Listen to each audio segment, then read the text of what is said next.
Hello everybody. I'm making this video after a conversation with a black guy that I know. This video is going to cover some of the things I talked about with him, as well as comments from two black guys on my channel. But anyway, there were two black guys on my channel who made comments that basically were hinting at the same thing. One guy told me to check out a video called Revisiting an Experiment on Race, which is basically a remix of the doll test.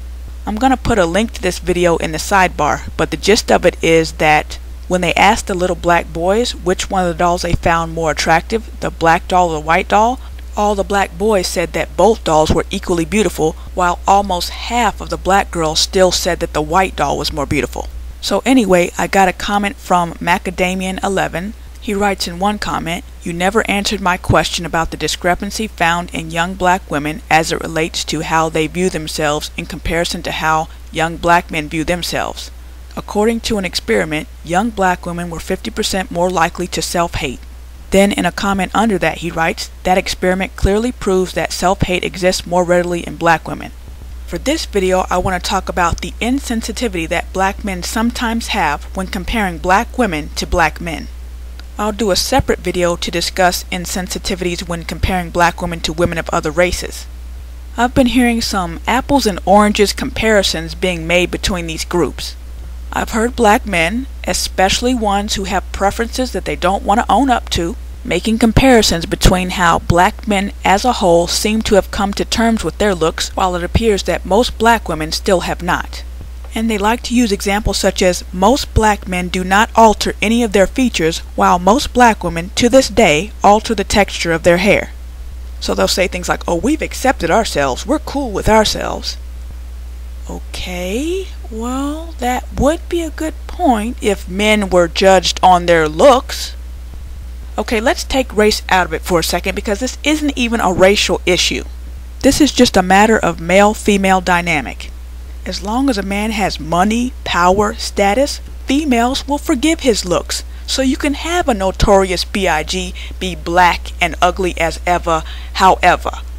A female version of Notorious B.I.G. or Craig Mack would not have nearly the success with men as they've had with women, and you know this. So are you really prepared to say that Notorious B.I.G. was more secure in his looks than Tyra Banks and Gabrielle Union simply because he never permed his hair or wore a weave? Well, let's at least hope you wouldn't say something so ridiculous.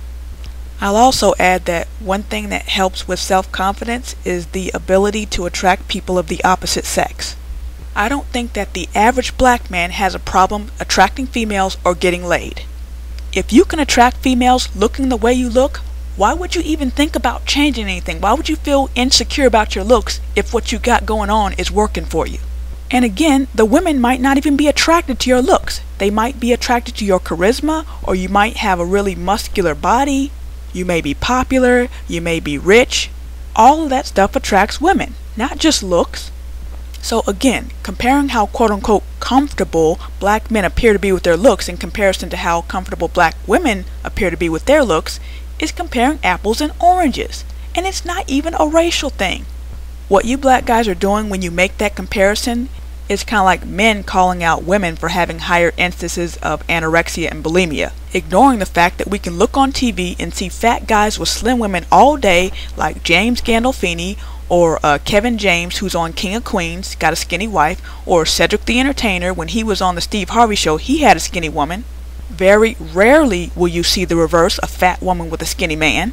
So to make these apples and oranges comparisons, it really doesn't say anything. All it proves is that men and women are judged on different things. But here's where the insensitivity comes in and why the gender war gets so heated sometimes. It's because on both sides, both men and women, forget that our society can be very hostile to black people regardless of their gender. And we also forget that males and females are different and they face different challenges. And you can have the exact same thing happen to a boy and a girl, and it'll have two totally different effects. Here's a real life example.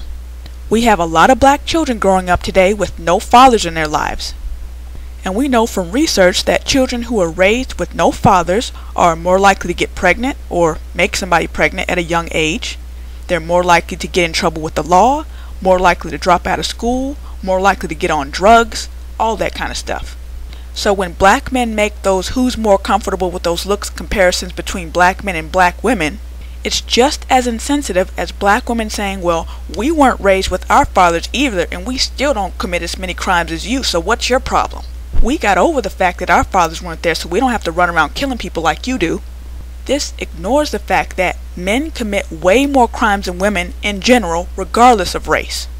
So that's the male-female dynamic aspect of it. But aside from that, it ignores the fact that there's more pressure on young black men to have money or make money, and there aren't that many ways for young black men to make a lot of money legitimately. Also, there's much more pressure on black boys to join gangs. Then when you factor in racial profiling and black men getting longer sentences for the same crimes that other people commit, then you can understand why there will be more black men in jail than black women. And that was by no means an all-inclusive list. That was just what I could think of off the top of my head. Not having a father affects males and females differently. Now, let's go back to the doll test revisited.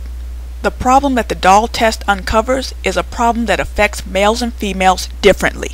While both sexes are going to seek out beauty, they're going to seek it out in different ways. Since the burden of beauty falls on women, males are going to pursue beauty while women are going to try to become beauty. Then when you throw the racial element into it, then you can understand why black women will alter their features but still prefer to date black men, while black men will not alter their features but prefer women of other races. If we're talking about self-hate, and I say if because not every black woman who perms her hair is self-hating, and not every black man who has a non-black wife or girlfriend is self-hating. But if we're talking about self-hate, those two things are opposite sides of the same coin. So many of the things that black men and black women say to each other totally ignore the fact that it's a different thing to be a black female than it is a black male. So as long as black men and black women keep bragging about the things that their gender supposedly does right, while looking at the opposite sex and saying, well, we can do it, why can't you? The gender war is going to continue to rage. Because all we're doing at that point is just putting salt in each other's wounds. There are reasons why there are more black women in college than black men. And there's a reason why black women continue to perm and weave when black men have given it up. The perming, that is. We're not going to get anywhere if we don't stop looking at things at face value and start asking why. And this is why I wish that black people who are not interested in relationships with black people of the opposite sex would just butt out of this conversation. Because they're not interested in asking why. They just want to look at things on the surface because the surface is really all they need to justify their preference for people of other races. But anyway, I'm not saying that it's never appropriate to compare black men and black women, but some comparisons are just as inappropriate as calling out women for not being able to run as fast as men.